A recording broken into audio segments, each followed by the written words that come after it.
Guys, it's time for book 4, The Gate of the Feral Gods. And this time, no migraines, no meth, and no fucking trains. Instead, we're somewhere here, in Bubble World. Each bubble is divided into 4 quadrants, and Carl and the others are up in the air. To enter the stairwell to the next floor, they need to take down a flying fortress. And not only that, the fortresses of the other quadrants as well. Best case scenario, other crawlers clear the assigned quadrant themselves. But we know that isn't going to happen.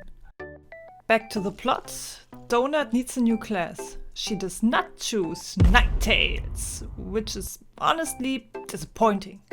And then they reach Humptown. They are greeted by this guy who makes it absolutely clear to not enter the city hall. So Carl enters the city hall and finds a gnome inside, who seems to be rather important. Carl even gets a side quest.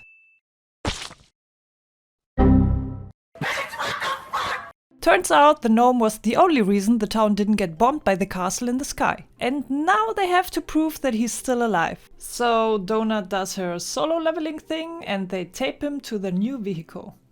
They have quite a brilliant plan with clever thinking and deception and impeccable timing. But then Carl gets that familiar twitch, you know, that single neuron starts firing. Do it, Carl. And then he starts setting off explosions left and right. What remains of the flying fortress is a single house. Carl and Donut make it back up only to face this little shit. It's powerful and it won't shut up.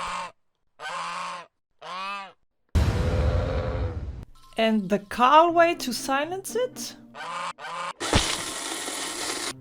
Okay, well, who am I to judge? They find the first of 3 parts for the Gate of the Feral God, and Mordecai tells Carl to stay away from everything that has feral in its name. And Carl's like, sure. Also, Donut has merch, and it's a toy that has a slight tendency to explode. Bold of them to hand it to Carl, and even bolder to put him in a room with an admin he absolutely can't stand. Next thing they know, they meet with this guy, and he wants to find out if Carl planned the explosion. It went basically like, it was you, and Carl's like, nope, and then they leave. Meanwhile, 5 days have passed in the dungeon. They reappear in the land quadrant and happily reunite with Katja. She tells them the land castle is completely filled with sand. That is supposed to be the Mad Mage, and he has one of the pieces for the Feral God's gate. Easy way, flood the castle. Only problem, that would also wash away the piece. And Carl really wants it. So hard way it is. They make their way inside and find a glass statue, which is very important. And broken. Turns out the terrifying Mad Mage isn't the sand, the Mad Mage is just your average pervert. His plan was to summon a goddess through the feral gate and bring his fantasy to life. Instead, he ended up marrying a jealous pile of sand and getting trapped in the castle.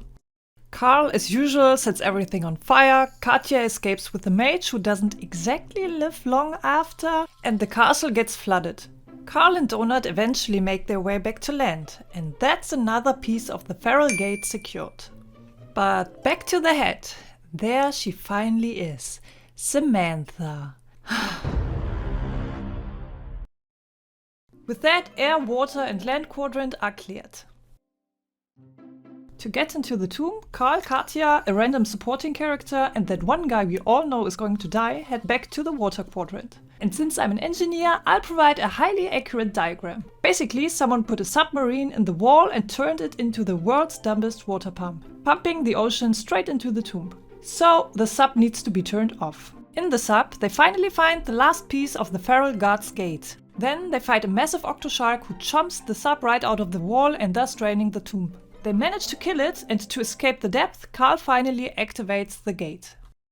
And this is where we are basically at the end of the book, which means it's time for everything to happen at once. A gigantic 2-headed puppy spawns inside the bubble, while somewhere else on Bubble Wrap World a fire guard shows up. Naturally, this comes with a quest. The goal is to get the puppy and the guard together. Meanwhile, the remaining crawlers in the now drained tomb manage to clear the last quadrant and the bubble pops open.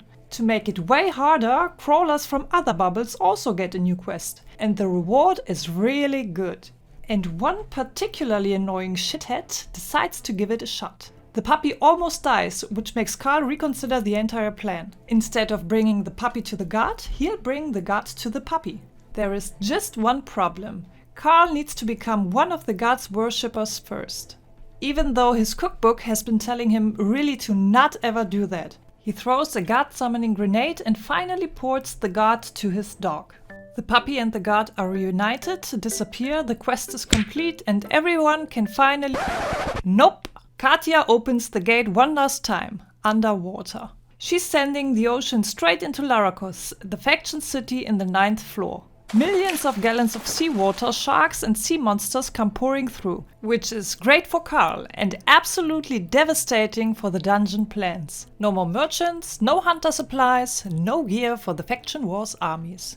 So much for outsourcing the dangerous part. If they want any of that now, they have to send their own people down to the 6th floor and get it themselves. And on the 6th floor, they'll actually die for real when Carl hunts them down. And with that lovely little economic catastrophe behind them, Carl finally heads to the 6th floor.